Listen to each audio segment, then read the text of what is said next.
పరిశుద్ధమైన నామమునకు స్తోత్రములు. ఈ ఆదివారపు ఆరాధనకు కూడి వచ్చిన అందరికీ ప్రభు పేరిట నా హృదయపూర్వకమైన వందనాలు తెలియజేస్తున్నాను. చదవండి. మత్తయి సువార్త 9వ అధ్యాయం 9వ వచనం. యేసు అక్కడి నుండి వెళ్ళుచు సుంకపు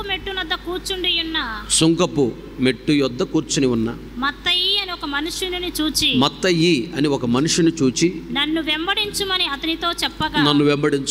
అతనితో చెప్పగా అతడు లేచి ఆయనను వెంబడించెను. చాలు. తలలు పైకెత్తిన వైపు చూస్తూ నా మాటలు గమనించండి. ఆల్రెడీ నేను 2 వారాల నుంచి చెప్తున్నాను మత్తయి గురించి. అలాగే మరికొన్ని విషయాలు కూడా నేను మీతో పంచుకుంటాను. చాలా జాగ్రత్తగా గమనించాలి, వినాలి, మాట్లాడకూడదు. ఈ మత్తయి అల్ఫయి కుమారుడు. అల్ఫయికి ఇంక కుమారుడు ఉన్నాడు, యాకోబు. యాకోబు అనగానే జబదేయి కుమారులు కూడా ఉన్నాడు, యోహాను, యాకోబు. వాళ్ళిద్దరు కాదు, చిన్న యాకోబు అని ఇంకొక ఆయన ఉన్నాడు. యేసుప్రభు శిష్యులు ఈయన కూడా ఉన్నాడు. చిన్న యాకోబు అంటారు ఇతన్ని. అల్ఫయికి 2 కుమారులు, లేవి లేదా మత్తయి, ఇంక కుమారుడు చిన్న యాకోబు, వీళ్ళిద్దరు. అయితే వీళ్ళ తండ్రి అల్ఫయి లేవి గోత్రానికి సంబంధించిన వాడు. అహరోను లేవి గోత్రం, మోషే లేవి గోత్రం, మరియాము వాళ్ళ అక్క లేవి గోత్రం. లేవీలు సేవ చేయాలి. ఈ మత్తయి లేవి గోత్రం అయ్యిండి కూడా సేవ చేయవలసిన వాడు సేవ చేయకుండా ఉద్యోగం చేస్తున్నాడు. కనుక యూదులు, ఇశ్రాయేలీయులు ఇతన్ని అసహించుకుంటారు. ఈడేవుడురా సేవ చేయకుండా ఉద్యోగం చేస్తున్నాడని. ఒకటి. రెండోది, పన్ను వసూలు చేసే వాళ్ళని చాలా తక్కువ చూపు చూస్తారు. ఉదాహరణకి మీకు అర్థమైన రీతిలో చెప్పాలంటే జక్కయ్య ఉన్నాడు, ఆయన పన్ను వసూలు చేసేవాడు ఘోరమైన పాపి అంటారు. ఎందుకంటే అక్కడ కట్టించుకోవాల్సింది 100 రూపాయలు అయితే 200 కట్టించుకుంటారు వీళ్ళు, అబద్ధమాడి మోసం చేసి అట్లా బాగా సంపాదించుకుంటారు. అందుకని ఇలా సుంకము వసూలు చేసే వాళ్ళని పాపి, దుర్మార్గులు అని ద్వేషిస్తారు, దూషిస్తారు, అవమానపరుస్తారు. ఇతను ఇశ్రాయేలుడు అయి ఉండి కూడా లేవి గోత్రం. ఇతనేంటి, ఆ రోమీలతో సహవాసం చేస్తున్నాడు. రోమీయులకు, ఈ ఇశ్రాయేలులకు, యూదులకు పడదు. ఇప్పుడు అక్కడ ప్రభుత్వం చేస్తుంది రోమీయులు, రోమా ప్రభుత్వం. అది యూదులకు ఇశ్రాయేల్ దగ్గరికి వచ్చి పన్ను వసూలు చేయటానికి వాళ్ళకి ఇబ్బంది, ఎందుకంటే వీళ్ళకి వాళ్ళకి అసలు పడదు. అందుకని రోమా ప్రభుత్వం వాళ్ళు ఏం చేస్తారంటే తెలివిగా యూదుల దగ్గర, ఇజ్రాయెల్ దగ్గర పన్ను వసూలు చేయడానికి యూదులను ఇజ్రాయెల్నే పెట్టారు. ఇతను ఇశ్రాయేలుడే కదా, వాళ్ళ దగ్గరికి వెళ్ళి వాళ్ళే వసూలు చేస్తారులే, మనం వాటి ఎందుకు గొడవలని.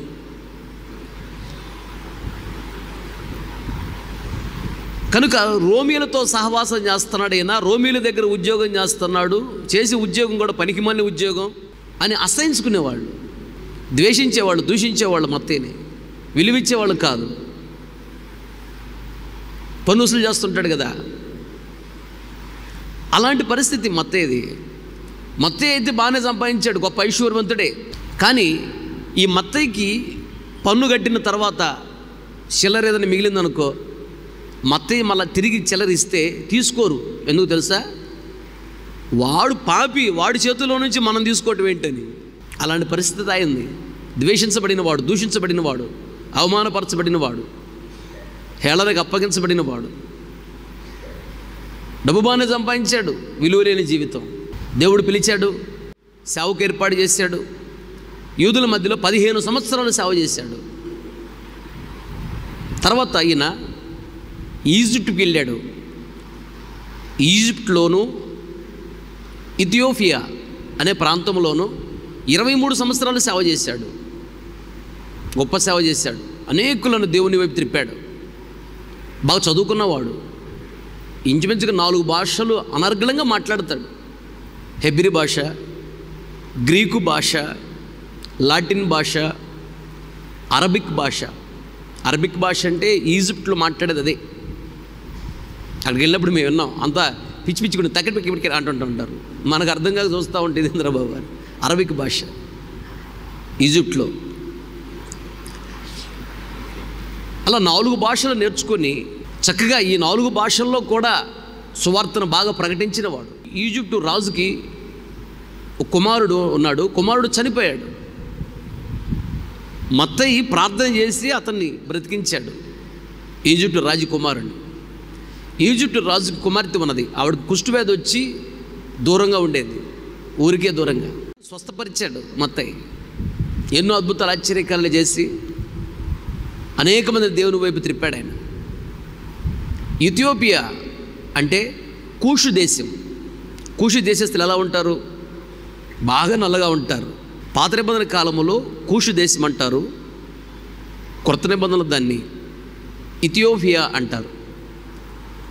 ఈ ఇథియోపియాకి వెళ్ళి అక్కడ కూడా సువార్తను ప్రకటించాడు. ఇథియోపియా రాజు అందరినీ తన దేవుని వైపు తిప్పుతున్నాడని చిత్రహింసలు పెట్టి చంపేశాడు అతన్ని. దేవుని కొరకు హతసాక్షిగా మిగిలాడు. ఇటలీలోని సెలెర్నో అనే ప్రాంతంలో ఈయన సమాధి ఉంది ఇప్పటికి కూడా. ఆ ప్రాంతంలో గొప్ప సేవ చేశాడు. దేవుని కొరకు రోషంగా బ్రతికాడు. దేవుడు విడిచిపెట్టనగానే ఈయన గొప్ప ఐశ్వర్యవంతుడు, బాగానే సంపాదించాడు. మొత్తం విడిచిపెట్టి వచ్చేసాడు అంతే. అయితే ఇతను చూసి నేర్చుకోవాల్సిన విషయాలు కొన్ని ఉన్నాయి. 9వ అధ్యాయం 9వ వచనం మత్తయి సువార్త. యేసు అక్కడి నుండి వెళ్ళుచు సుంకపు మెట్టునద్ద కూర్చుండి ఉన్న మత్తయి అని ఒక మనుషుని చూచి నన్ను వెంబడించుమని అతనితో చెప్పగా అతడు లేచి ఆయనను వెంబడించెను. యేసయ్య ఈయన్ని పిలవగానే సమస్తముని విడిచిపెట్టి యేసయ్యని వెంబడించాడని పోయిన వారం చెప్పాను. పిలవగానే వెంటనే లేచాడంట, ఆలస్యం చేయలా. పిలవగానే వెంటనే లేచాడు. ఎక్కడి నుండి లేచాడు ఈయన? పన్ను వసూలు చేసేటువంటి చోట కూర్చొని ఉన్నాడు కదా, అక్కడి నుంచి లేచాడు. లేచిన తర్వాత తన జీవిత కాలంలో ఏ రోజు మరలా అక్కడికి వెళ్ళి కూర్చోలా. అందుకు ప్రపంచంలోని గొప్ప సేవకుడయ్యాడు. దేవుడు వాక్యము ద్వారా నీతో మాట్లాడగానే వెంటనే లేవాలంతే. ఆ అనుభవం నీలో ఉండాలి. ఎక్కడి నుంచి లేవాలంటే, సినిమాలు అనే అనుభవంలో ఉన్నావా? దేవుడు నీతో మాట్లాడాడు, ఆ సినిమా చూడకూడదని వెంటనే దాన్ని విడిచిపెట్టి లేవాలంతే. ఇక దాంట్లో కూర్చోకూడదు. సీరియలు అని మాట్లాడాడు దేవుడు వాక్యము ద్వారా, వెంటనే సీరియల్ని విడిచిపెట్టి నువ్వు అక్కడి నుంచి లేవాలంతే. దాని జోలికి వెళ్ళకూడదు. మందు దాగే పరిస్థితుల్లో ఉన్నావా? సిగరెట్ తాగే పరిస్థితుల్లో ఉన్నావా? పానుపరగ వేసుకునే పరిస్థితుల్లో ఉన్నావా? అబద్ధాలు అనే పరిస్థితుల్లో ఉన్నావా?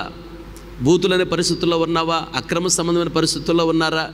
కీడు చేసే మనస్తత్వము, సంఘానికి సేవకులు విరోధంగా మాట్లాడే మనస్తత్వము, విరోధంగా ప్రవర్తించే మనస్తత్వము, సేవకుల మాట వినకుండా విచ్చలవిడిగా తిరిగి అవిధేయత ఒక నీలో ఉన్నదేం. అలాంటి పరిస్థితుల్లో ఉన్నావేమో, అక్కడి నుంచి వెంటనే లేవాలి. లేవటం అంటే విడిచిపెట్టి లేవాలి అంతే. అప్పుడు నువ్వు దీవించబడదు. చాలా కాలం నుంచి మందిరానికి వస్తున్నారు బాప్తిసం తీసుకొని, ఏంటి వీళ్ళు దీవెన లేదేంటి వీళ్ళ జీవితంలో, అబ్బా ఎందుకు ప్రభా అని అనుకుంటూ ఉంటాను. వాళ్ళ మాటలు, వాళ్ళ ప్రవర్తనలు, వాళ్ళ ఆలోచన విధానము అవన్నీ నా దృష్టికి వచ్చినప్పుడు నేను అనుకుంటా, ఓహో ఇందుకేనే వీళ్ళని దేవుడు దీవించలేదని. దేవుడు అన్యాయస్తుడు కాదు. దేవుడు ఎందుకు పిలిచాడంటే ఆశీర్వదించడానికి నేను పిలిచాడు. నువ్వున్న ప్రాంతంలో అక్కడ ఉన్న వాళ్ళందరికంటే గొప్పగా ఉంచడానికి దేవుడు నేను పిలిచాడు. దరిద్రత ఉంచడానికి పిలవలేదు, కరువులో ఉంచడానికి పిలవలేదు, అప్పుల్లో ఉంచడానికి పిలవలేదు, రోగాల్లో ఉంచడానికి పిలవలేదు, నిందలో అవమానాల్లో ఉంచడానికి దేవుడు పిలవలేదు. ఒకళ్ళు పరీక్షా పరిశోధనలు వచ్చినప్పుడు కొంచెం అలా ఉంచినా దానికి రెట్టింపుగా దేవుడు దీవిస్తాడు. అది నాకు తెలుసు. నేను అనుభవిస్తూ ఉన్నాను, ఎన్నో చూస్తూ ఉన్నాను. కనుక ఇది విడిచిపెట్టు అని సేవకుడు ద్వారా వాక్యము కలలో కానీ దర్శనంలో దేవుడు నీతో మాట్లాడగానే వెంటనే దాన్ని విడిచిపెట్టి అక్కడి నుంచి లేవాలి. అలాంటి వాతావరణం కనపడకూడదు. అప్పుడు నువ్వు దీవించబడతావు. లేవాలి.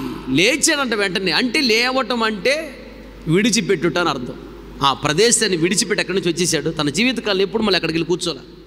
బాప్తిసం తీసుకోమంది విడిచిపెట్టావు, బాప్తిసం తీసుకున్నావు, కొంతకాలం బాగానే నడిచావు, మళ్ళీ వాటిలోకి వెళ్ళిపోతున్నావేమో. ప్రభు నీతో మరలా మాట్లాడుతున్నాడు. ఏదైతే విడిచిపెట్టమంటున్నాడు దేవుడు, దాన్ని విడిచిపెట్టి అంతే. విడిచిపెడితే నువ్వు గొప్పగా దీవించబడతావు. చిన్నదిలాగే ఉండిద్ది. ఓ పెద్ద పాత్ర ఉంది, పాత్ర నిండా పాయసం ఉంది, స్పూన్తో కొంచెం కొంచెం తీసి బయట వేస్తూ ఉంటే తర్వాత ఆ పెద్ద పాత్రలో పాయసం ఉండిద్దా? ఉండదు. స్పూన్ చిన్నదైనా, డేషే పెద్దదైనా, ఇది ఒకరోజు దాన్ని ఖాళీ చేసింది మొత్తాన్ని. అలాగే చిన్న పాపము ఉన్న ఒకరోజు నీలో ఉన్న కృపను, వరాలను, తలాంతుల్ని, అభిషేకాన్ని, దీవెన అన్నీ తీసేసిద్ది. ఒక చిన్న పాపము నీలో ఉంటే నీలో ఉన్న వరాలు, తలాంతులు, అభిషేకం, దీవెన మొత్తం తీసి బయటపడేసిద్ది.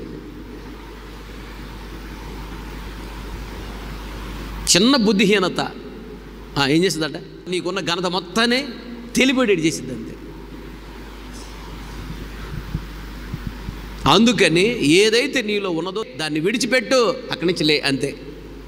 ఎన్నో సందర్భాల వాక్యంతో దేవునితో మాట్లాడాడు. వాక్యమునకు లోబడితే సకల ఆశీర్వాదాలు వస్తాయి. అబ్రహాము దేవుని మాటకు లోబడ్డాడు, సకల ఆశీర్వాదములకు యోగ్యముగా మార్చబడ్డాడు. అక్కడే ఆ పైన ఇంకొక మాట కూడా ఉంది. ఒక పక్షవాయువు కలిగినటువంటి వ్యక్తిని యేసు ప్రభు దగ్గర తీసుకొని వచ్చారు.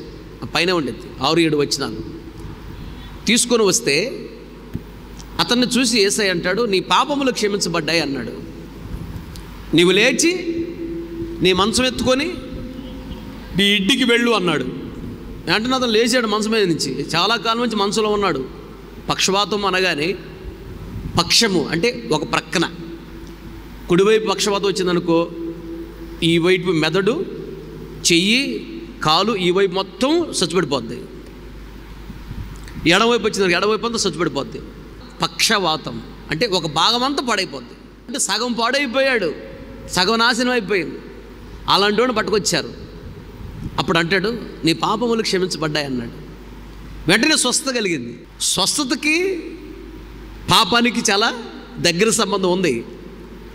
పాపము వచ్చినప్పుడు రోగం రావడానికి అవకాశం ఉంది. పాపాన్ని విడిచిపెట్టినప్పుడు రోగం నుంచి విడుదల కలగడానికి అవకాశం ఉంది. రోగం అనగానే పాపము చేస్తేనే రోగం వస్తుంది అనుకోవటం తప్పు. మళ్ళీ దేవుని పరీక్ష పరిశోధనల వల్ల కూడా రోగాలు వస్తాయి. యోబు ఏ పాపం చేయలా, యోబుకు రోగం రాలేదా? అది పరీక్ష. కొన్ని సందర్భాలలో తినకూడని సమయంలో తింటే రోగాలు వస్తాయి. అది పాపం చేస్తే వచ్చే రోగం కాదు, దేవుని పరీక్ష వల్ల వచ్చింది రోగం కాదు, మన పొరపాటు. అది అనాలోచితంగా ఏ పడితే తింటే, తినకూడని వాటిని తింటే రోగాలు వస్తాయి. కానీ ఒకటి మాత్రం నిజం, నీ పాపాలు క్షమించబడ్డాయి అన్నాడు. వెంటనే స్వస్థత కలిగింది, రోగం విడిచిపెట్టింది అతన్ని. అంటే ఇతను పాపము చేశాడు, రోగం వచ్చింది. పాపం ఎప్పుడైతే దేవుడు క్షమించి తొలగించాడో పాపము వెళ్ళిపోయింది, అతను విడిచిపెట్టి రోగం కూడా పోయింది. ఇక్కడ అంటాడు, నీవు లే అంటాడు. నువ్వు లేచి నీ మంచం ఎత్తుకొని ఎక్కడికి వెళ్ళాలి? నీ ఇంటికి వెళ్ళు అన్నాడు. 9-6-7 వచనాలు. పాపములు క్షమించుటకు భూమి మీద మనుష్య కుమారునికి అధికారము కలదని మీరు తెలుసుకొనవలెను అని చెప్పి ఆయన పక్షవాయువు గల వాణిని చూచి నీవు లేచి నీ మంచం ఎత్తుకొని నీ ఇంటికి పొమ్మని చెప్పగా వాడు లేచి తన ఇంటికి వెళ్ళెను. చాలు, తలలో పైకెత్తిన వైపు చూస్తున్నా మాటలు గమనించు. లేవాలి. ఎక్కడి నుంచి లేచాడు అతను? ఎక్కడి నుంచి లేవమని చెప్పాడు అతన్ని? స్వస్థత కలగాలి అంటే, లేదా దీవెన కలగాలి అంటే, లేదా సంతోషము కలగాలి అంటే, లేదా లేచి నడవాలి అంటే, లేదా ఇంటికి వెళ్ళాలి అంటే, ఇల్లు అనగా పరలోక రాజ్యాన్ని సాదృశ్యం ఉన్నది. ఇంటికి వెళ్ళాలి అంటే, మంచం ఎత్తుకొని వెళ్ళాలి అంటే వెళ్ళి సాక్ష్యం చెప్పు అంటాడు. మంచం ఎత్తుకొని వెళ్ళాలంటే, సాక్షిగా బ్రతకాలంటే, ఇంటికి వెళ్ళాలి అనగా పరలోక రాజ్యానికి వెళ్ళాలంటే, స్వస్థత పొందాలంటే, లేదా స్వస్థతని దీవెన పొందాలంటే, ఘనత పొందాలంటే, ఆశీర్వాదం పొందాలంటే, ఏ దీవెన పొందాలన్నా మంచం మీద నుండి లేవాలి. అది మంచం మీద నుంచి లే, మంచం ఎత్తుకొని వెళ్ళు అంటాడు. మంచం మీద నుంచి లే అనగా, మంచం అనగా ఐకిక విచారములు. ఐకిక విచారములు అంటే పురుషుడు స్త్రీ గురించి ఆలోచించటం, స్త్రీ పురుషుడి గురించి ఆలోచించటం. మంచం అంటే ఇది ఒకటి. మంచం అంటే ఆత్మీయ అర్థము, విశ్రాంతి అని అర్థం కూడా ఉంది. ఇంకొకటి ఐకిక విచారములు మంచం అంటే. ఇక్కడ మంచం అంటే సాక్ష్యము అని కూడా ఉంది అర్థం. ఆ పక్షవాయువు కలిగిన వ్యక్తితో చెప్తున్నాడు, నువ్వు మంచం మీద నుండి లేవాలి. అక్రమ సంబంధాల్లో ఉన్నావేమో, వాటిని విడిచిపెట్టి లే. లేచి మంచం ఎత్తుకొని వెళ్ళు. మంచం ఎత్తుకొని వెళ్ళటం అంటే సాక్షిగా నిలబడు. వాటిని విడిచిపెడితేనే సాక్ష్యం వస్తుంది. సాక్షిగా నిలబడు, ఇంటికి వెళ్ళు అనగా పరలోక రాజ్యానికి వెళ్తావు అంటున్నాడు. ఇల్లు అనే పరలోక రాజ్యానికి వెళ్ళాలన్నా, స్వస్థత అనే దీవెన రావాలన్నా మంచం మీద నుంచి లేవాలి. ఐకిక విచారములు విడిచిపెట్టాలి. ఈ అక్రమ సంబంధాల గురించి అసలు ఆలోచించకూడదు, వాటిని విడిచిపెట్టాలి. అక్కడి నుంచి లేవాలి. లేస్తే గొప్ప దీవెన. ఇంకొక విషయం కూడా, మార్కు సువార్త 2:15 చూడు. అతని ఇంట ఆయన భోజనమునకు కూర్చుండి ఉండగా సుంకరులను పాపులను అనేకులు యేసుతోను ఆయన శిష్యులతోను కూర్చుండి ఉండిరి. ఇట్టి వారు అనేకులు ఉండిరి. చాలు, తలలో పైకెత్తి నా వైపు చూస్తూ నా మాటలు గమనించండి. లేవి అనగా మత్తయి యేసయ్యను తన ఇంటికి భోజనానికి పిలిచాడు. భోజనానికి పిలిచినప్పుడు ఎవరిని పిలిచాడు? నా బ్రతుకు మారింది ఆయన మాట వినగానే, మీరు కూడా రాని, మీ బతుకులు మారుతాయి అని పాపులను, తనతో పాటు పన్ను వసూలు చేసి సుంకరులు ఉన్నారు, సుంకరులను పాపులను వాళ్ళందరినీ పిలిచాడు. యేసయ్య భోజనం చేసిన తర్వాత వాళ్ళకి సువార్తను ప్రకటించాడు. వాళ్ళందరూ మారిపోయారు. యేసయ్యని పిలిచాడు, అనేక మందిని ఇంటికి పిలిచాడు, అందరూ మారిపోయారు. అంటే యేసయ్యని పిలిచి చిన్న సువార్త కూటం ఏర్పాటు చేశాడు. సువార్త కూటానికి ఆహ్వానించాడు జనాల్ని. యేసయ్య భోజనం చేశాడు, సువార్త ప్రకటించాడు, వాళ్ళందరూ మారిపోయారు. అలాగే సేవకులను ఇంటికి పిలిపించినప్పుడు నీకు తెలిసిన వాళ్ళందరినీ ఇంటికి పిలిపించాలి, అనేక మంది సువార్తను ప్రకటించాలి.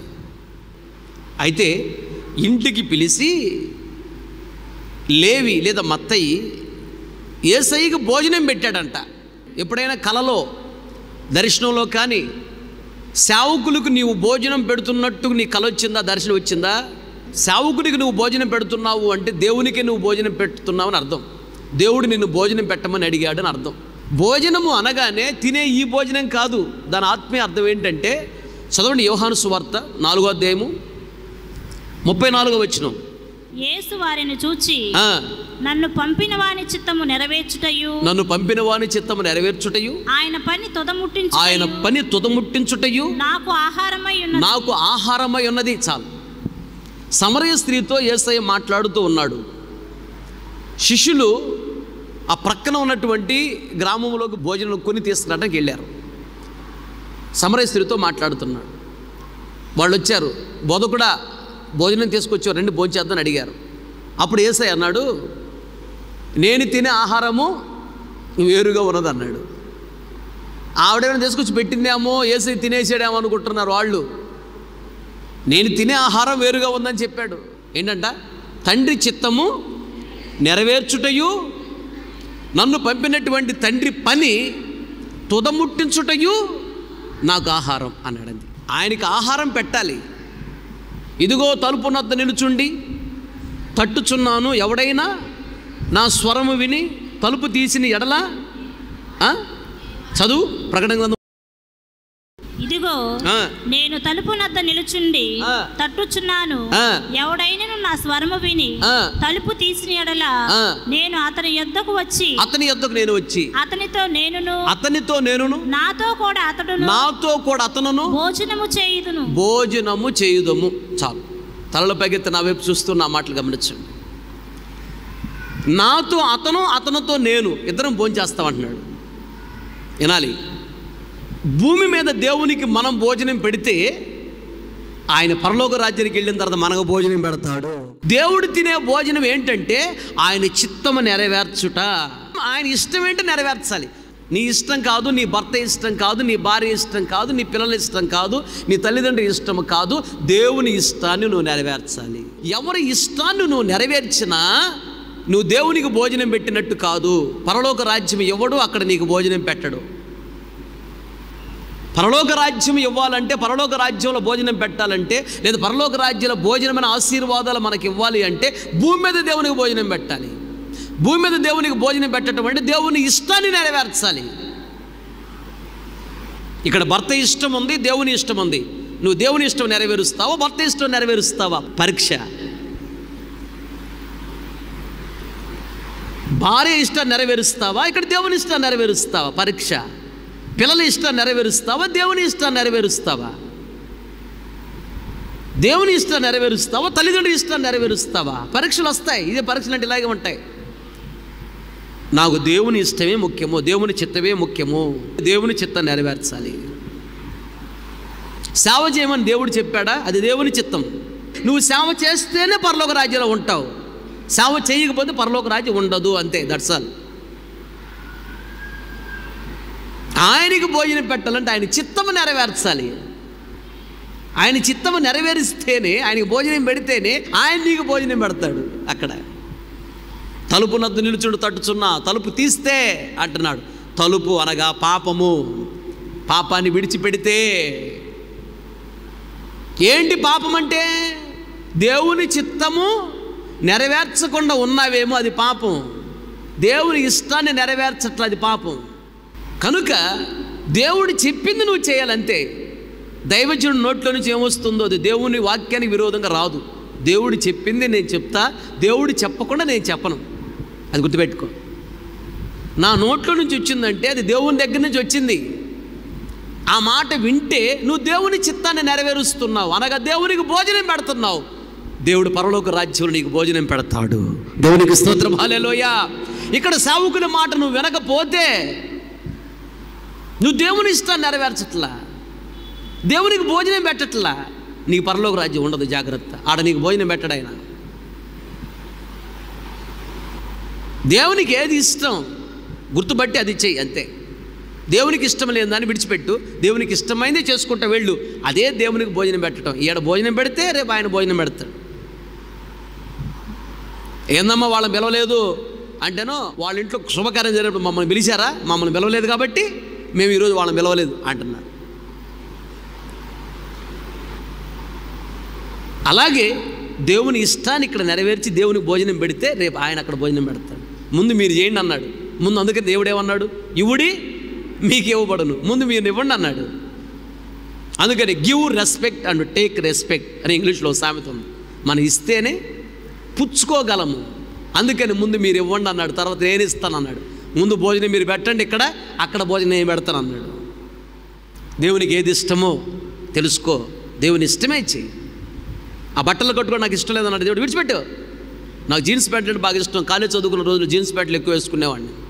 ఒక రోజు నేను మహారాష్ట్రలో జాబ్ చేస్తున్నప్పుడు టీషర్టు జీన్స్ ప్యాంట్ వేసుకొని నేను కంప్యూటర్ క్లాస్కి వెళ్తాను, కంప్యూటర్ నేర్చుకోవడానికి. దేవుడి దేవుడు మా కంప్యూటర్ క్లాసులో అందరూ ఆడపిల్లలే, నేను ఒక్కడ మగపిల్లండి. నేను బొమ్మలు బాగా వేసి వాళ్ళు వచ్చి మై సికాయింగ్ ఆఫ్కో అని చెప్పి ఆయన పడతా ఉండే వాళ్ళు వచ్చి.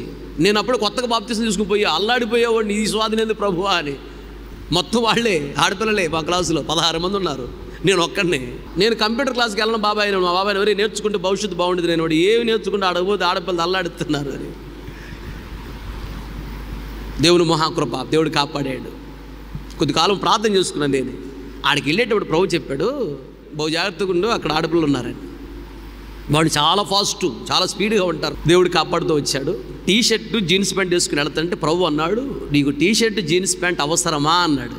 ఈ రోజు వరకు నేను టీ షర్ట్ జీన్స్ ప్యాంట్ వేసుకున్నప్పుడు బయట కనపడ్డానా? ఊరికి వెళ్ళేటప్పుడు టీ షర్ట్ వేసుకొని నేను. ప్రభు వద్దన్నాడు, అయితే అది నాకు ఇష్టం లేదన్నాడు. బట్టల విషయంలో నాకు ఇష్టం లేదని చెప్పాడా? మానే. తిండి విషయం నాకు ఇష్టం లేదని చెప్పాడా? మానే. వాళ్ళతో స్నేహం చేయొద్దని దేవుడు చెప్పాడా? మానే. ఏదైతే నాకు ఇష్టం లేదని దేవుడు చెప్తాడో దాన్ని మానే. అది దేవుని ఇష్టం నెరవేర్చుట, అదే దేవునికి భోజనం పెట్టడం అంటే. అప్పుడు దేవుడు నీకు భోజనం పెడతాడు, అనగా ప్రతి అవసరత తీరుస్తాడు. భూలోకంలో నేను బహుగా దీవిస్తాడు. భోజనం అనే పరలోక రాజ్యం కూడా నీకు ఇస్తాడు. దేవునికి స్తోత్ర చెప్పాలి గట్టిగా, హల్లెలూయా. దేవుని ఇష్టము నెరవేర్చుట, దేవునికి భోజనం పెట్టుట. అలాగే దేవుని పని తుదముట్టించుట, ఆయన పని తుదముట్టించుట అనగా దాని అర్థం ఏంటంటే,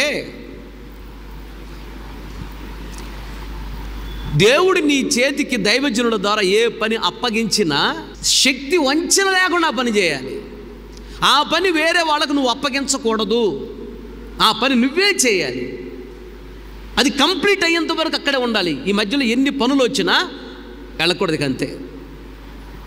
దేవుని పని కంటే మనుషుల పని ఎక్కువ కాదు, దేవుని కంటే మనుషులు ఎవరు ఎక్కువ కాదు. నీకు ఒక పని అప్పగించినప్పుడు ఆ పని విడిచిపెట్టి పొరపాటుని వెళ్ళకూడదు. ఆ పని కంప్లీట్ చేయాలి. అది కూడా ఎలా చేయాలంటే దేవుడు మెచ్చుకునేటట్టుగా చేయాలి. సేవ అప్పగించాడా, చనిపోయేంత వరకు సేవ విడిచిపెట్టకూడదు. సేవ విడిచిపెట్టి వెళ్ళావంటే నీకు అప్పగించిన పని నువ్వు మధ్యలో విడిచిపెట్టావు కాబట్టి నువ్వు దేవుని ఇష్టాన్ని నెరవేర్చలేదు, దేవునికి భోజనం పెట్టలేదు, రేపు భోజనం అక్కడ లేదు, అంతే. That's all. సేవని అడుగు పెట్టిన తర్వాత సేవలోనే ప్రాణాలు పోవాలి కానీ సేవ విడిచిపెట్టి వెళ్ళకూడదు. ఎప్పటికైనా నువ్వు సేవ చేయాల్సిందే పరలోక రాజ్యం వెళ్ళాలంటే. అది దేవునికి భోజనం పెట్టడం అంటే. నీకు అప్పగించిన పని శక్తి వంచన లేకుండా చేయాలి. మళ్ళీ దేవునికి నచ్చేటట్లుగా చేయాలి, దేవుడు ఇష్టపడేటట్లుగా చేయాలి. మధ్యలో దాన్ని విడిచిపెట్టకూడదు. భోజనం అంటే అది. ఇంకొక మాట చూడు, ముగించుకుందాం. మత్తయి 7:21. ప్రభువా ప్రభువా అని, ప్రభువా ప్రభువా అని పిలుచు ప్రతివాడు పరలోక రాజ్యములో ప్రవేశించడు. పరలోకమందున్న నా తండ్రి చిత్త ప్రకారం చేయువాడే ప్రవేశించు. చాలు. ప్రభువా ప్రభు అని పిలుచు ప్రతివాడు పరలోక రాజ్యంలో ప్రవేశించలేడు. అంటే ఎంత ప్రార్థనాపరుడైనా పరలోక రాజ్యానికి వెళ్ళాలంటే తండ్రి ఇష్టాన్ని నెరవేర్చాలి. నువ్వు తండ్రి ఇష్టం నెరవేర్చకుండా నువ్వు ఎంత ప్రార్థన చేసినా నీ ప్రార్థన దేవుడు వినడు, పరలోక రాజ్యం ఇవ్వడు. ప్రార్థన విని దేవుడు నీకు పరలోక రాజ్యం ఇవ్వాలంటే నువ్వు తండ్రి ఇష్టాన్ని నెరవేర్చాలి. అది దాని అర్థం. ఎంత విలువైందో చూడు దేవుడి చిత్తం అనేది. ప్రార్థన చేసినా పరలోక రాజ్యానికి వెళ్ళలేరంట తండ్రి ఇష్టం నెరవేర్చకపోతే. ప్రార్థన కన్నా తండ్రి ఇష్టము నెరవేర్చుట చాలా ప్రాముఖ్యమైనది. దేవునికి ఏది ఇష్టం అది చెయ్యి. దేవునికి ఇష్టం లేనిది చెయ్యగాక, అసలు నువ్వు ఆలోచించగాక. దేవునికి ఇష్టం లేనిదే నీ చేత చేయించాలని సాధన వెంటబడతాడు. జాగ్రత్తగా ఉండాలి, గుర్తుపట్టాలి. తర్వాత మత్తయి 13:44 పరలోక రాజ్యము పొలములో దాచబడిన ధనమును పోలి ఉన్నది. ఒక మనుష్యుడు దానిని కనుగొని దాచిపెట్టి అది దొరికిన సంతోషముతో వెళ్ళి తనకు కలిగినదంతయు అమ్మి ఆ పొలమును కొనును. చాలు. యేసయ్య చెప్పాడు, మత్తయి రాశాడు. ఇది మత్తయి జీవితంలో కూడా జరిగింది. ఒక పొలములో ధనం ఉన్నది అని తెలుస్తుందట అతనికి. ఒక పొలములో ధనం ఉన్నది అనగా లంకెబిందెలు అంటారు చూడు మీరు, లంకెబిందెలు అంటారు. దాంట్లో ఓపెన్ చేస్తే అంత బంగారపు నాణ్యాలు అలాంటివి ఉంటాయి. అలాంటిది ఒక పొలంలో ఉందని తెలిసిందంట ఒక అతనికి. అప్పుడు అతను ఏం చేశాడంటే తనకున్న ఆస్తి మొత్తం అమ్మి ఆ పొలాన్ని కొనుక్కున్నాడంట. ఇదే పరలోక రాజ్యము అన్నాడు. తనకున్నది మొత్తం అమ్మేశాడు, ఆ పొలాన్ని కొనుక్కున్నాడంట. పొలంలో ధనం ఉన్నది, తనకున్నది మొత్తం అమ్మేశాడంటే దాని అర్థం ఏంటంటే ఇకములో ఉన్నటువంటివి ఏవి లాభకరంగా ఉన్నాయో అవన్నీ విడిచిపెట్టడానికి కూడా నువ్వు ఇష్టపడాలి. ఆ పొలములో ధనము కొరకు. పొలములో ధనం అనగా యేసయ్య, పొలములో ధనం అనగా వాక్యము, పొలములో ధనం అనగా అభిషేకము, పొలములో ధనం అనగా వరాలు, తలాంతులు. వాక్యము కొరకు, అభిషేకము కొరకు, యేసయ్య కొరకు నువ్వు వాక్యానుసారం ఎదగకుండా ఈ లోకంలో ఏమైనా అడ్డుగా వస్తున్నాయా? యేసయ్యని సంపాదించుకోవటానికి ఏదైనా అడ్డు వస్తుందా ఈ లోకంలో? అభిషేకం పొందకుండా ఈ లోకంలో ఏమైనా అడ్డు వస్తుందా? అడ్డు వచ్చే సమస్తాన్ని విడిచిపెట్టాలి. ఈ లోకంలో తనకున్న సమస్తాన్ని అమ్మేసి ఆ ధనము ఉన్న పొలాన్ని కొనుక్కున్నాడంట. ధనమున్న పొలమే యేసయ్య, ధనమున్న పొలమే వాక్యము, ఆ ధనమున్న పొలమే అభిషేకము, ధనమున్న పొలమే పరలోక రాజ్యం. సమస్తాన్ని అమ్మేశాడంట. అంటే ఈ లోకములో ఉన్నవన్నీ విడిచిపెట్టడానికి నువ్వు ఇష్టపడాలి. అతను గొప్ప ఐశ్వర్యవంతుడే, బాగా సంపాదించాడు. మత్తయి దేవుడు పిలవగానే మొత్తం విడిచిపెట్టి వెళ్ళిపోయాడు అంతే. గవర్నమెంట్ ఉద్యోగం చేస్తున్నాడు, మొత్తం విడిచిపెట్టి వచ్చేసాడు అంతే సేవకి. ఆయన విడిచిపెట్టిన దానికంటే దేవుడిచ్చింది చాలా ఎక్కువ. దేవుడు అన్యాయస్తుడు కాదు. అలాగే ఫిలిప్పీయులకు రాసిన పత్రిక 3:7-8 అయినను ఏవేవి నాకు లాభకరములై ఉండెను వాటిని క్రీస్తు నిమిత్తము నష్టముగా ఎంచుకుంటిని. నిశ్చయముగా నా ప్రభు అయిన యేసుక్రీస్తును గూర్చిన అతి శ్రేష్టమైన జ్ఞానము నిమిత్తమై, అతి శ్రేష్టమైన జ్ఞానం అనగా వాక్యం కొరకు సమస్తమును నష్టముగా ఎంచుకొనుచున్నాను. అది చాలు. మత్తయ్య ఇది చేశాడు, ప్రపంచంలో గొప్పవాడయ్యాడు, దేవుని రాజ్యంలో ఉన్నాడు. దీని అర్థం ఏంటంటే, ధనము ఉన్నటువంటి పొలం ఉంది, దాన్ని కొనుక్కోవాలి, సమస్తాన్ని అమ్మేసేయాలి, విడిచిపెట్టాలి. ఏది లాభకరంగా ఉన్నదో అది యేసయ్యని సంపాదించుకోవటానికి, అనగా ధనం ఉన్న పొలాన్ని సంపాదించుకోవడానికి, యేసయ్యకి సంబంధించిన జ్ఞానాన్ని సంపాదించుకోవటానికి తనకు ఏది లాభకరంగా ఉందో అవన్నీ విడిచిపెట్టాడంట అపోస్తలుడైన పౌలు గారు. మీకు అర్థమయ్యేదిలో చెప్పాలంటే, ఆదివారం వచ్చింది, ఇక్కడ ఆరాధన ఉంది, అక్కడ నీకు మిరపకాయలకి 500 రూపాయలు అన్నారు. అటు మిరపకాయలకి వెళ్తావా, ఇటు మందిరానికి వస్తావా?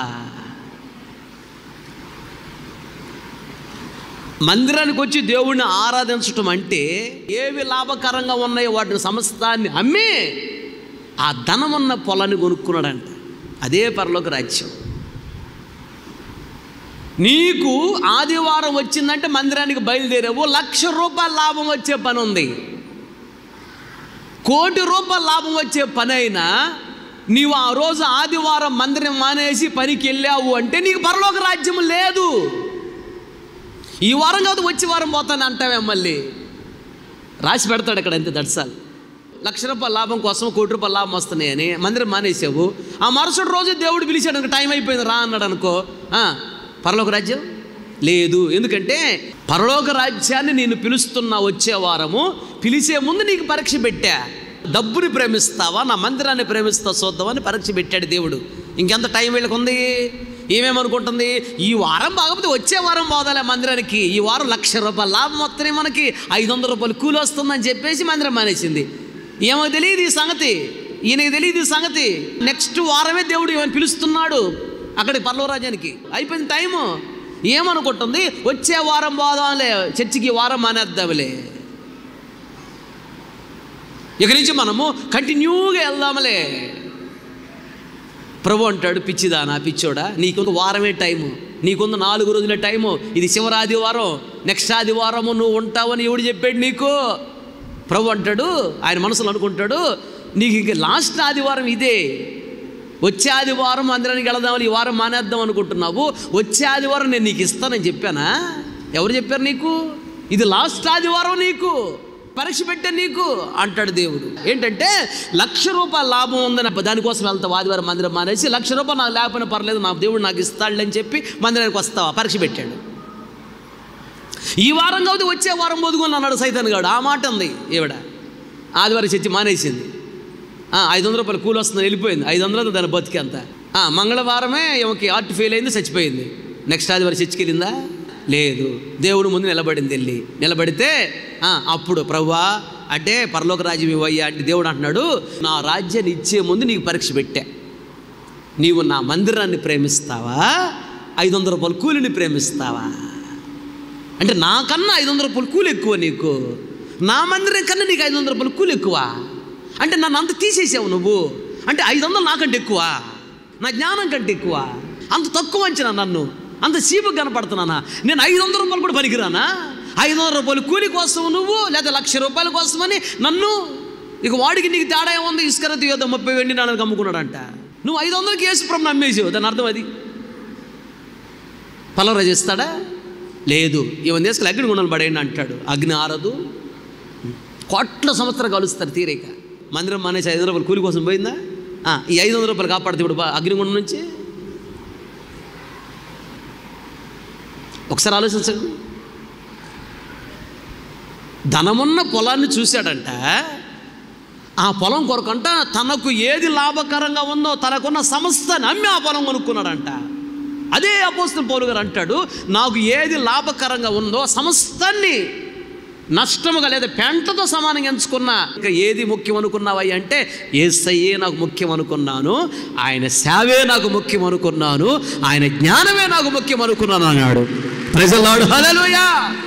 యేసయ్య నిలబడి మరి ఆహ్వానించాడు. ప్రాణాలు తీస్తావు, యేసుప్రభు విడిచిపెడతావు లేదా? నువ్వు ప్రాణాలు తీసినా నేను యేసుప్రభు విడిచిపెట్టను. ప్రాణాలు తీస్తావు, సేవ విడిచిపెడతావు లేదా? నువ్వు ప్రాణాలు తీసినా నేను సేవ విడిచిపెట్టను. అప్పుడు అపోస్తలుడు పౌలు గారిని అలా పడుకోబెట్టి కత్తితో నరిగితే తల ఎగిరవతల పడిపోయింది. చనిపోవటానికి ఇష్టపడ్డాడు కానీ సేవ విడిచిపెట్టలా. మత్తయిని కూడా సేవ విడిచిపెట్టు, నేను విడిచిపెడతాం. లేదు, నేను సేవ విడిచిపెట్టాను, మీరు చంపినా నాకు ఇష్టమే. చిత్రహింసలు పెట్టి చంపేశారు. ఒకరోజు అయితే మత్తయ్య నరమాంస భక్షకులు, మనుషులు తినేవాళ్ళు, అడవి మనుషులు, వాళ్ళ మధ్యలో వెళ్ళాడు వాక్యం చూడటానికి. మామూలుడు కాదు. వాళ్ళని పట్టుకున్నారు, చక్కగా కోసుకొని తినొచ్చు అని చెప్పేసి ముందు కళ్ళు బీగేశారు అతని, ఎటు పారిపోకుండా. 4 రోజులు ఇక ఆయన్ని కట్టేసి పెట్టారంట. ఏది, వాడు దేవతకు ఒక పండుగ వచ్చింది, పండుగలో ఇతను బలిచ్చి చంపేసి మత్తిని కోసుకొని తినాలని 4 రోజులు టైం ఉందంట. 4 రోజులు పెట్టారంట, కొద్దిగా అన్నం పెట్టి ఆయన కట్టేసి అలా పిలిచారు. ఆ పండుగ రోజు ఈయన్ని బలిచ్చి తినేద్దామని మత్తిని. 27 రోజుల తర్వాత అంద్రే అనే దైవజనుడు ఆ ప్రాంతానికి వెళ్ళాడు. ఈయన వెళ్ళి కొన్ని అద్భుతాలు చేశాడు. వాళ్ళందరూ మార్చేసాడు, వాళ్ళందరూ మారిపోయారు. అంటే మత్తి మార్చలేకపోయాడని కాదు, కొత్తగా వెళ్ళాడు, దేవుని చిత్తం అది, ఈయన రావాలి అక్కడికి.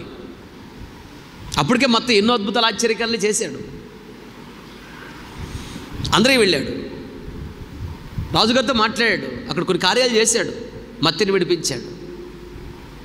అప్పుడు వాళ్ళందరూ మారిపోయారు. దేవదూతలే భూమి మీద దిగి వచ్చారు అనుకున్నారు, వీళ్ళని పూజించారు. అలాంటి చిత్రహింసలు పెట్టి 2 కళ్ళు పీకేశారు. అసలు ఇంకెంత బాధ. అయినా కానీ దేవుని కొరకు అలాగే నిలబడ్డాడు. చంపినా పర్వాలేదు. ఏది లాభకరంగా ఉందో దాని మొత్తాన్ని అమ్మేసి విడిచిపెట్టి, ధనమున్న పొలము నాకు కావాలి, యేసయ్య కావాలి, పరిశుద్ధాత్మ అభిషేకం కావాలి, యేసయ్య కొరకు ఈ లోకములు అన్నీ విడిచిపెట్టడానికి రెడీ, వాక్యము కొరకు అన్ని విడిచిపెట్టడానికి రెడీ. ఈ లోకంలో అన్నీ పోయినా పర్వాలేదు, యేసయ్య ఉంటే చాలు, వాక్యం ఉంటే చాలు, అభిషేకం ఉంటే చాలు. అట్లాంటి తీర్మానానికి రావాలి. ఎంత లాభం వచ్చేదైనా నువ్వు 1 కోటి రూపాయలు ఇస్తానన్న ఆదివారం మందిరం మానేయను, నేను పెట్టి చూడు నా ముందు మానేయను. ఆదివారం అంత విలువైనది. ఆదివారం మందిరం మానేస్తే కుర్మపోద్ది నీకు. నువ్వంటే దేవుడికి ఇష్టం ఉండదు. అంటే ఆదివారము నా మందిరం కంటే నాకంటే నీకు అది ఎక్కువ, వాళ్ళు ఎక్కువ, పిల్లలు ఎక్కువ, తల్లిదండ్రులు ఎక్కువ, బంధువులు ఎక్కువ, స్నేహితులు ఎక్కువ. నాకంటే ఆదివారం మందిరం మానేసి నువ్వు వెళ్తావా? నాకంటే వాళ్ళు ఎక్కువ నీకు, అంటే నాకంటే ఎక్కువ నువ్వు వాళ్ళని ప్రేమిస్తావా? కోప్పడతాడు ఆయన, బాధపడతాడు, దుఃఖపడతాడు. పెట్టిన పరీక్షలు ఫెయిల్ అయ్యావు నువ్వు అంటాడు. మత్తయ్య సమస్తాన్ని విడిచిపెట్టి ధనమున్న పొలాన్ని కొనుక్కున్నాడు. అంటే యేసయ్యని కొనుక్కున్నాడు. దేవునికి స్తోత్రం. ఒకరిచ్చండి ప్రార్థన చేసుకో. ప్రేమగల తండ్రి, జీవముగల యేసయ్య, సర్వశక్తి కనికరం గల దేవా, స్తోత్రం స్తోత్రం స్తోత్రం. ఎంతైనా నమ్మదగిన దేవుడు, ఈ ఉదయకాల సమయంలో ఆత్మస్వరూపిగా మా మధ్యకు దిగివచ్చి మీ దాసుడుగా నన్ను మరుగుపరచి సంఘముతో ఆదరిస్తూ, ఓదారుస్తూ, బలపరుస్తూ, తృప్తిపరుస్తూ, సాధ తీరుస్తూ, హెచ్చరిస్తూ మీరు మాట్లాడిన ప్రతి మాటను బట్టి స్తోత్రం స్తోత్రం స్తోత్రం. మత జీవితాన్ని మా ముందు నుంచి మాట్లాడుతూ వచ్చారయ్యా, నీకు స్తోత్రాలు చెల్లిస్తున్నాను తండ్రి. యేసురాజా, మత్తేని మీరు పిలువగానే ఆ సొంకపు మెట్టు మీద కూర్చొని సుంకము వసూలు చేస్తున్నవాడు ఏమి ఆలోచించకుండా సమస్తాన్ని విడిచిపెట్టి వెంటనే అక్కడి నుంచి లేచాడు. తన జీవిత కాలంలో ఏ రోజు మరలా మెట్టు మీద కూర్చోలేదు. కనుకనే ప్రపంచంలో గొప్పవాడయ్యాడని, దేవా మీ దీవెనలు మీ ఘనతను అనుభవించాడని, మీ రాజ్యములో ఉన్నాడని మీరు మాకు తెలియజేస్తూ వచ్చారయ్యా. స్తోత్రం స్తోత్రం. దేవవాక్యము ద్వారా, దర్శనములో, కళలు, దేవా మీ సావుకుల ద్వారా మీరు మాట్లాడినప్పుడు ఎక్కడైతే ఏ చెడ్డ అలవాట్లు అయితే కూర్చొని ఉన్నారు, ఏ దురలవాట్లు ఆచరణ పద్ధతుల్లో కూర్చొని ఉన్నారు, అక్కడి నుంచి లేవాలి, ఇంకెప్పుడు దాంట్లో కూర్చోకూడదు అని మీరు మాట్లాడుతూ వచ్చారు దేవా. స్తోత్రం. అలా ఎవరైతే వాటిని విడిచిపెట్టి లేస్తారో అలాంటి వాళ్ళు దీవించబడతారని, ఘనపరచబడతారని, హెచ్చించబడతారని, ఆశీర్వదించబడతారని, మత్తేవలే గొప్ప వాళ్ళు అవుతారని దేవా మీరు మాట్లాడిన ప్రతి మాటను బట్టి స్తోత్రం. రెండోదిగా ఇంటికి పిలిచి మొత్తయ్య ఎస్సయ్య మీకు ఆహారం పెట్టాడని మీరు మాకు తెలియజేస్తూ వచ్చారు. దేవా, మీరు తినే ఆహారము మీ చిత్తము నెరవేర్చుటయే మీకు ఆహారం అని, తండ్రి అప్పగించిన పనిని తుదముట్టించుటయే ఆహారం అని, అది మీకు ఇష్టమైన ఆహారం. ఆ ఆహారాన్ని నీకు పెట్టేవారంగా ఉండాలని మీరు మాకు నేర్పించారయ్యా, నీకు స్తోత్రం చెల్లిస్తూ. ప్రార్థన చేసినంత మాత్రాన పరలోక రాజ్యానికి వెళ్ళరు. ప్రార్థన చేయాలి, దేవా నీ ఇష్టాన్ని నెరవేర్చాలని. మా ఇష్టము కాదు, మనుషుల ఇష్టము కాదు, భార్య ఇష్టము కాదు, భర్త ఇష్టము కాదు, పిల్లల ఇష్టము కాదు, తల్లిదండ్రుల ఇష్టము కాదు, స్నేహితుల ఇష్టము కాదు. నీ ఇష్టము నెరవేర్చిన వారు, నీ చిత్తము నెరవేర్చిన వారు మాత్రమే నీకు ఆహారం పెడుతున్నారని, పరలోక రాజ్యములో చేరి దేవా మీరు పెట్టే ఆహారములకు యోగ్యముగా మార్చబడతారని, ఈ లోకంలో కూడా అలాంటి వారికి ఆహారము పెడతానని, అనగా అన్ని రకాల ఆశీర్వాదాలు ఇస్తానని మీరు మాట్లాడుతూ వచ్చారు. అయితే నీకు ఆహారం పెట్టే వారంగా ఉండాలని మీరు మాట్లాడారు, హెచ్చరించారు. స్తోత్రం. అనగా నీ చిత్తాన్ని నెరవేర్చాలి, మీ ఇష్టాన్ని నెరవేర్చాలని, ఏ పని మీరు అప్పగించినా ఆ పనిని ఇంట్రెస్ట్గా చేసి పని తుదముట్టించాలి, మధ్యలో విడిచిపెట్టి వెళ్ళకూడదని. అది ఏ పనైనా, సేవ అయినా, ఏదైనా విడిచిపెట్టి వెళ్ళకూడదు. అలాంటి వాళ్ళు దేవా మీ రాజ్యంలో ప్రవేశించలేరు. పరలోక రాజ్యంలో వాళ్ళకి భోజనం లేదని, ఇక్కడ భోజనం లేదని మీరు మాట్లాడుతూ వచ్చారు. స్తోత్రం. మూడోదిక, ధనమున్న పొలాన్ని చూశాడు ఒక వ్యక్తి. తనకున్న సమస్తాన్ని అమ్మి ధనమున్న పొలాన్ని కొనుక్కున్నాడు. అలాగే ధనమున్న పొలము అనగా యేసయ్యా మీరేనని, లేదా నీ వాక్యమని, లేదా మీ సన్నిధి అని, అభిషేకం అని, వీటి కొరకు సమస్తాన్ని పెంటగా ఎంచుకోవాలి, సమస్త నష్టంగా ఎంచుకోవాలని, వీటికంటే ఎక్కువగా దేన్ని ఎవరిని ప్రేమించకూడదని మీరు మాతో మాట్లాడుతూ వచ్చారయ్యా. స్తోత్రం. ఇలాంటి తీర్మానం కలిగిన వాళ్ళు బహుగా ఇచ్చించబడతారు, బహుగా గణపరచబడతారు, బహుగా ఆశీర్వదించబడతారని మీరు నేర్పించారు. స్తోత్రం. విత్తబడి వాక్యం వృధా కాకూడదు. విన్న ప్రతి గుండెల వాక్యాన్ని స్థిరపరచండి, వాక్యానుసారమైన జీవితం అనుగ్రహించండి, పశ్చాత్తాప కనిటాత్మను కుమ్మరించండి, మనోనేత్రాలు వెలిగించండి, భయము భక్తి చేత నింపండి, కృతజ్ఞత చేత నింపండి. మీ బిడ్డలు బయలుదేరి వెళుతున్నారు, మీ సరైన సముఖాన్ని తోడుగా ఉంచండి, సకాలంలో క్షేమంగా గమ్యము చేరటానికి కృప చూపించండి. ప్రభువా, ముందున్న కార్యక్రమంలో తోడుగా నీడగా ఇమ్మ నీలుగా మీరుని నడిపించి నీ నామానికి మాత్రం మహిమ తెచ్చుకున్నాను. యేసు నామములో అడిగి పొంది ఉన్నాము తండ్రి, ఆమేన్. మన తండ్రి అయిన దేవుని ప్రేమ, కుమారుడైన యేసుక్రీస్తు వారి కృప, పరిశుద్ధాత్ముని అన్యోన్య సహవాసము, సన్నిధి, సముఖం చేరిన మనకును ప్రపంచంలోని సకల కోటి పరిశుద్ధులందరికీ, మరి ముఖ్యముగా వాక్యాన్ని మేము తీర్మానం చేసుకుని ప్రతి ఒక్కరు దృష్టి ఉంచి ఆశీర్వదించి అంతవరకు దేవుడు నడిపించును గాక. ఆమేన్. హల్లెలూయా, హల్లెలూయా. ఇంతటితో ఈ ఆదివారం ఆరాధన ముగించబడింది. ఓపికతో వాక్యాన్ని మీ అందరికీ ప్రభు పేరిట నా హృదయపూర్వకమైన వందనాలు తెలియజేస్తున్నాను.